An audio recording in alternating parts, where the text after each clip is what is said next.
America అధ్యక్షుడు Trump తీరు మారడం లేదు. తన నిర్ణయాన్ని వ్యతిరేకించిన సియాటిల్ జడ్జికి పిచ్చి పట్టిందని తీవ్ర వ్యాఖ్యలు చేశాడు ట్రంప్.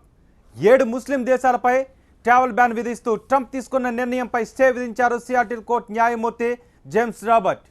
అయితే ఫెడరల్ కోర్టు తీర్పును ఉన్నత న్యాయస్థానంలో సవాల్ చేసింది ట్రంప్ సర్కార్. ఎంతోమంది చెడ్డవాళ్లకు ఎంట్రీ ఇచ్చేందుకు ఈ తీర్పు సహకరిస్తుందని మండిపడ్డాడు ట్రంప్.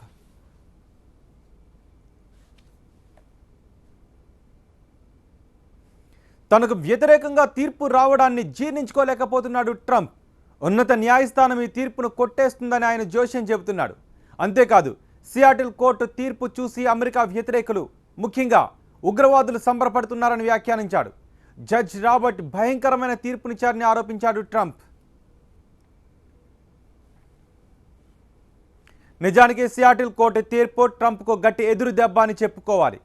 కోర్టు ఆదేశాలతో ముస్లిం దేశాలపై ట్రంప్ విధించిన నిషేధాన్ని US state department ఎత్తేసింది.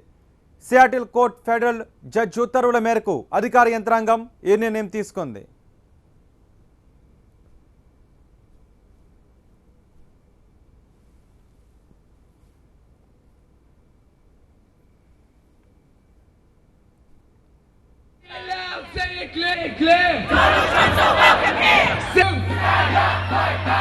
You guys always say, make some noise.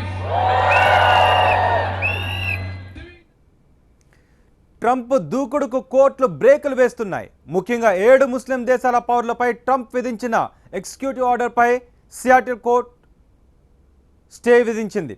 ఇది దేశమంతా వర్తిస్తుందని తేల్చి చెప్పారు. అధ్యక్షుడి నిర్ణయాలను అమెరికా రాష్ట్రాలు ప్రశ్నించలేవు అన్న ప్రభుత్వ లాయర్ల వాదనలతో విభేదించారు ఫెడరల్ జడ్జ్. కోర్టు ఆదేశాలను పరిగణలోకి తీసుకున్న హోమ్ల్యాండ్ సెక్యూరిటీ వ్యాలిడ్ వీసా ఉన్న వారందరికీ అమెరికాకు అనుమతినిస్తున్నట్టుగా స్పష్టం చేసింది. వారిపై ఎలాంటి నియంత్రణ ఉండబోదని క్లారిటీ ఇచ్చింది. అయితే సియాటిల్ కోర్టు తీర్పుపై ఉన్నత న్యాయస్థానాన్ని జస్టిస్ డిపార్ట్మెంట్ ఆశ్రయించడంతో వివాదం మరింత రాజుకుంది. 7 ముస్లిం దేశాలకు ఎంట్రీ ఇవ్వరాదని చాలా పట్టుదలతో ఉన్నారు ట్రంప్.